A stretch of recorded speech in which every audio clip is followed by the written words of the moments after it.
السلام علیکم ورحمۃ اللہ وبرکاتہ۔ نحمدہ و نصلی علی رسولہ الکریم، اما بعد۔ امید کرتا ہوں کہ آپ تمام ساتھی خیر و عافیت سے ہوں گے۔ اللہ تبارک و تعالیٰ آپ سب لوگوں کو خوش رکھے بے انتہا۔ اللہ تبارک و تعالیٰ قبول فرمائے، دین کی خوب خدمت لے، خوب کام لے۔ کیسے دن رمضان المبارک کے گزر رہے ہیں پتہ ہی نہیں چل رہا، اور دیکھتے ہی دیکھتے ایک ہفتہ مکمل ہو گیا۔ آج ہماری بھی یہ 9ویں کلاس ہے، البتہ سبق جو ہے وہ ہمارا 8 ہے۔ ہمارا ارادہ ہے کہ بغیر کسی غیر حاضری کے، ویسے تو اللہ تعالیٰ کے علم میں ہے کہ بیچ میں اگر کوئی تقاضا آ گیا تو پتہ نہیں غیر حاضری ہو جائے، لیکن ابھی تک اللہ کا شکر ہے غیر حاضری نہیں ہوئی، اور میں غیر حاضری چاہتا بھی نہیں۔ میں یہ چاہتا ہوں کہ 20ویں روزے تک زیادہ سے زیادہ سبق ہمارے جو ہے وہ اس کورس کے آ جائیں، پھر انشاءاللہ عز و جل عید الفطر کے بعد اس کے بچے ہوئے اسباق جو ہیں وہ پورے کریں گے۔ جو ہمارے 40 سبق ہیں وہ پورے کے پورے اس کے اندر انشاءاللہ عز و جل پڑھانے کا ارادہ ہے۔ دیکھیے سبق کا آغاز کرتے باقاعدہ، کلاس نمبر 9 سبق نمبر 8۔ سب سے پہلا پوائنٹ آیت جو ہے نا، یہ سورہ نساء کی آیت ہے، آیت نمبر 171۔ عیسائی جو اللہ تبارک و تعالیٰ کے بارے میں یقین رکھتے ہیں کہ اللہ تبارک و تعالیٰ 3 خداؤں میں سے ایک ہے، اللہ حفاظت فرمائے۔ اس میں بھی عیسائیوں کے 2 عقیدے ہیں، ایک 3 جو خدا مانتے ہیں وہ جبرائیل، عیسیٰ اور اللہ تعالیٰ کو، اور ایک فرقہ دوسرا ہے وہ جو 3 خدا مانتا ہے وہ عیسیٰ، مریم اور اللہ تعالیٰ کو، اللہ حفاظت فرمائے۔ ان کے 2 خود کے عقائد ایسے ہی ہیں، جبکہ مسلمانوں کا صحیح عقیدہ جو قرآن مجید میں ہے، قل واللہ احد اللہ الصمد لم یلد ولم یولد ولم یکن لہ کفوا احد، سورہ اخلاص کے اندر اللہ تعالیٰ نے اپنے بارے میں وضاحت کر دی۔ اس آیت کے اندر بھی، سورہ نساء آیت 171 میں بھی اللہ تعالیٰ فرماتا ہے، یا اہل الکتاب لا تغلوا فی دینکم، اے اہل کتاب، اہل کتاب سے مراد یہود اور عیسائی، ٹھیک ہے نا، اے اہل کتاب اپنے دین میں حد سے نہ بڑھو، اے اہل کتاب اپنے دین میں حد سے نہ بڑھو، ولا تقولوا علی اللہ الا الحق، اللہ کے بارے میں حق بات کے علاوہ کوئی اور بات نہ کہو، اللہ تعالیٰ کے بارے میں جو حق ہے، جو سچ ہے وہی کہو، اس کے علاوہ کوئی اور بات نہ کہو۔ انما المسیح عیسی ابن مریم رسول اللہ وکلمتہ، ٹھیک ہے، فرمایا کہ مسیح یعنی کہ عیسی ابن مریم تو اللہ کے رسول تھے اور اللہ کا ایک کلمہ تھے، القاہ الی مریم وروح من، جو اللہ تبارک و تعالیٰ نے مریم تک پہنچایا تھا، اور ایک روح تھی جو اس کی طرف سے تھی۔ عیسیٰ علیہ السلام صرف اللہ تبارک و تعالیٰ کے حکم سے بغیر کسی باپ کے پیدا ہوئے تھے، جیسے آدم پیدا ہو گئے بغیر ماں باپ کے، جیسے حوا پیدا ہو گئی بغیر کسی عورت کے، تو اللہ تبارک و تعالیٰ نے عیسیٰ علیہ السلام کو بغیر باپ کے پیدا کر دیا، تو یہ کون سی جو ہے اچنبے والی بات ہے؟ اللہ تعالیٰ یہ پہلے بھی کر چکا ہے۔ تو اللہ تبارک و تعالیٰ یہی فرماتا ہے کہ وہ اللہ تعالیٰ کی طرف سے تھے، ایک روح تھی، ٹھیک ہے۔ آگے فرمایا فآمنوا باللہ ورسولہ، تو اس لیے تم اللہ اور اس کے رسولوں پر ایمان لاؤ، اللہ پر ایمان لاؤ اور اس کے رسولوں پر ایمان لاؤ، ولا تقولوا ثلاثہ، اور یہ مت کہو کہ خدا 3 ہے، یہ 3 میں سے ایک ہے، ٹھیک ہے نا۔ انتہوا خیرا لکم، یہ بات کہنے سے تم باز آ جاؤ، یہی تمہارے لیے بہتر ہے۔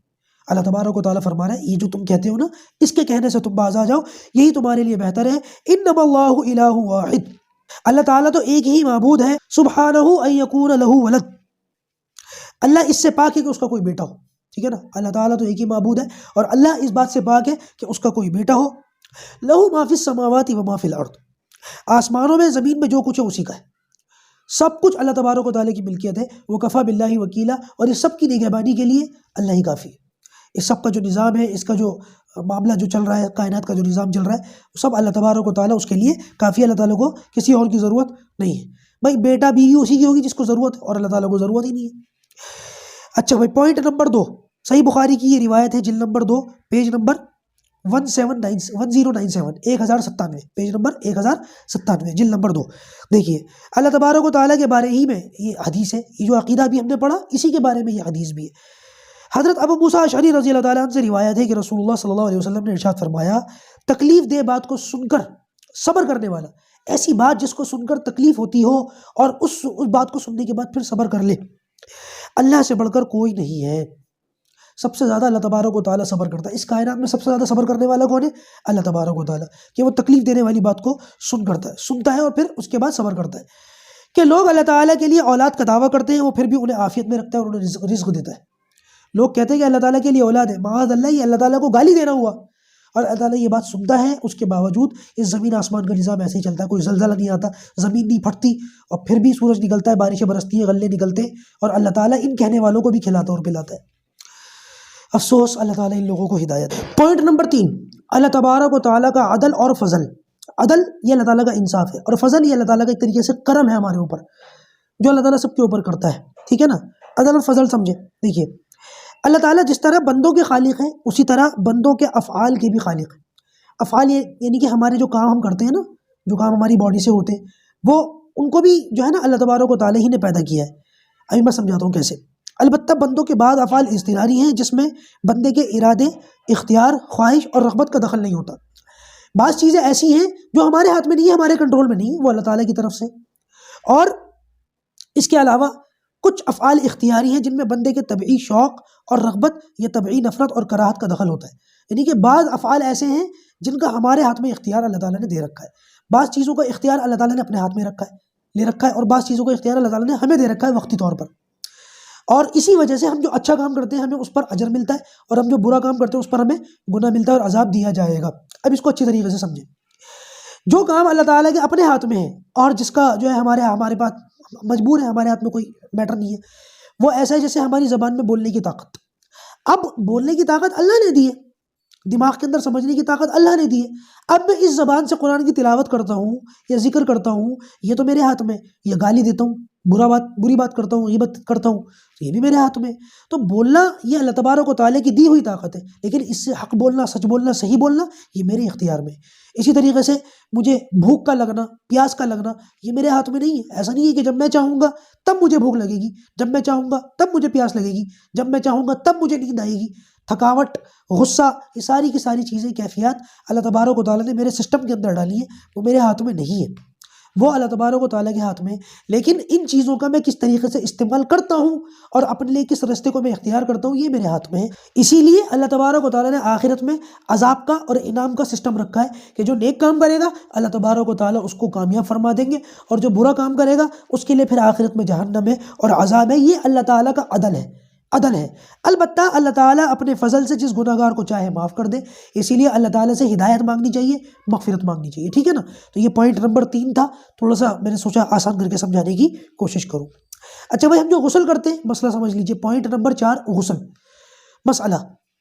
مسئلے کے اندر ہم غسل کی بات کریں گے. غسل کتنی طرح کا ہوتا ہے؟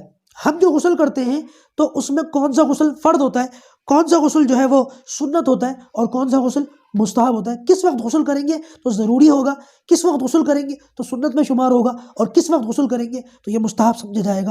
دیکھیں، سب سے پہلا وہ غسل جو فرض سمجھا جائے گا. مرد پر غسل صرف جنابت کی صورت میں فرض ہوتا ہے. بندہ جنبی ہو جائے، اور جنبی ہونے کے متعلق ہم پچھلی کی کلاس میں وضاحت سے بات کر چکے ہیں کہ بندے کے اوپر غسل کب فرض ہوتا ہے، جنبی کب ہوتا ہے. جبکہ عورتوں پر جنابت کے علاوہ حیض اور نفاس کے اختتام پر بھی فرض ہوتا ہے. حیض کا جو پیریڈز کا ٹائم ہوتا ہے، مینسس کا جو ٹائم ہوتا ہے وہ ختم ہو جائے، اور بچے کی ولادت کے بعد جو خون آتا ہے وہ خون ختم ہو جائے. اس کے ختم ہوتے ہی جو ہے عورت کے اوپر غسل فرض ہو جاتا ہے. اسی طرح میت کو غسل دینا بھی فرض ہوتا ہے. جو شخص مر جائے، انتقال کر جائے، پھر قبر میں اور کفن دفن کرنے سے پہلے، قبر میں اتارنے سے پہلے اس کو بھی غسل دیا جاتا ہے. یہ بھی فرض ہے. ٹھیک ہے. تو غسل کے فرض ہونے کی یہ 2-3 شکلیں، اس کو یاد رکھیے گا. سنت غسل، کہ یہاں پر ہم غسل کریں گے تو یہ سنت ہے. کون سا ہے؟ جمعے کے دن. دیکھیے، جمعے کے دن غسل کرنا یہ سنت ہے. عید الفطر کے دن یہ بھی سنت ہے. عید الاضحیٰ کے دن، بقرعید کے دن. ٹھیک ہے. اور احرام باندھنے سے پہلے اور عرفہ کے دن غسل کرنا سنت ہے. وہ جو عرفات کا دن ہوتا ہے نا، اس دن بھی غسل کرنا چاہیے. اور جب بندہ احرام باندھتا ہے، یہ احرام عمرے کے لیے اپنے مقام سے باندھ کر جاتا ہے، اور حج کے لیے بندہ کبھی وہاں جا کر کے باندھتا ہے، تو جب بھی احرام باندھے گا اس وقت بھی غسل کرے گا. یہ بھی سنت ہے. ٹھیک ہے. تو یہ سنت غسل کی فہرست تھی. اچھا، مستحب غسل.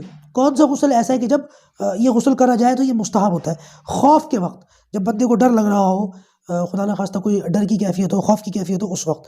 سفر سے واپسی پر، جب بندہ سفر سے واپس آئے تو ظاہر سی بات ہے سفر کے اندر بندہ مٹی میں، دھول میں، گندگی میں بعض مرتبہ اس کا سابقہ پڑتا ہے، واسطہ پڑتا ہے. تو آدمی آئے گا، گھر لوٹے گا تو غسل کر لے گا، صاف ستھرا ہو جائے گا. غسل کر لے گا تو صاف ستھرا ہو جائے گا. اچھا جی، اس کے علاوہ آندھی کے وقت، آندھی وغیرہ جب چلے اس وقت بھی غسل کر سکتا ہے. اور سورج گرہن اور چاند گرہن کے وقت. یہ سارے غسل جو میں نے آخر میں بتائے ہیں یہ مستحب غسل ہے. کریں گے تو ثواب ملے گا، نہیں کریں گے تو کوئی ضروری نہیں ہے. لیکن مستحب عمل کو چھوٹا سمجھ کے چھوڑنا نہیں چاہیے، کر لینا چاہیے. اچھا بھائی، ایک بات یہ سمجھیں کہ منی کیا ہوتی ہے، مزی کیا ہوتی ہے، ودی کیا ہوتی ہے. حالانکہ اس پر میں نے ایک سیپریٹ ویڈیو بنا رکھا ہے، لیکن یہاں سمجھ لیں. منی کہ جب بندہ جو ہے نا وہ ڈسچارج ہو جاتا ہے، اس کو شہوت لگی ہوئی ہے خوب، اور بندہ اپنی شہوت کو پورا کر لے کسی بھی طریقے سے، اللہ حفاظت فرمائے، صحیح طریقے سے یا غلط طریقے سے، اور منی جو ہے وہ اچھل کر کود کر شہوت کے ساتھ نکلی تو یہ منی ہوتی ہے، اس سے غسل واجب ہوتا ہے۔ اس کے علاوہ مزی کہ بندے کو جب شہوت لگی ہوئی ہوتی ہے اور اس کو خیالات آ رہے ہوتے ہیں، اس وقت جو پانی ان خیالات کے وقت نکلتا ہے چکنا پانی، وہ مزی ہوتی ہے، وہ اگر نکل جائے تو دھونا اس کو ضروری ہوتا ہے، استنجا کر لے، جہاں پر وہ لگی ہے اس کو دھو لے، باقی غسل کی اس سے حاجت نہیں ہوتی، غسل اس سے فرض نہیں ہوتا۔ اور اسی طریقے سے ودی، پیشاب کے وقت کچھ قطرے یہ نکلتے ہیں اور جلی ہوئی منی ہوتی ہے، یہ اس کو اللہ تعالیٰ ودی کے اندر کنورٹ کر دیتا ہے، جس کے نتیجے میں انسان کو پیشاب کرتے وقت پریشانی نہیں ہوتی، پیشاب سہولت سے کر لیتا ہے، ورنہ انسان کو جلن کھولن اتنی ہو کہ انسان برداشت نہ کر سکے، تو یہ ودی ہوتی ہے۔ یہ بھی اگر نکل کر کپڑوں پر یا بدن پر کہیں لگ جائے تو اس کو بھی دھو لیجئے، باقی اس سے بھی غسل واجب نہیں ہوتا، بس اس کا استنجا کر لینا کافی ہے۔ ٹھیک ہے، تو یہ فائدے کی بات تھی غسل کے متعلق۔ اچھا بھائی، پانچویں چیز، رخصت کے وقت کی دعا، جب کسی کو رخصت کرے تو اس وقت کون سی دعا پڑھنی چاہیے؟ پانچواں پوائنٹ دیکھیے، استودع اللہ دینکم و امانتکم و خواتم اعمالکم، سنن ابو داؤد جلد نمبر 1 صفحہ نمبر 357۔ یہ دعا جب کسی کو رخصت کرے اس وقت پڑھنی چاہیے۔ اس کا ترجمہ یہ ہے کہ میں آپ کے دین، آپ کی امانت اور حسن خاتمے کو اللہ کے سپرد کرتا ہوں یا کرتی ہوں، ٹھیک ہے نا؟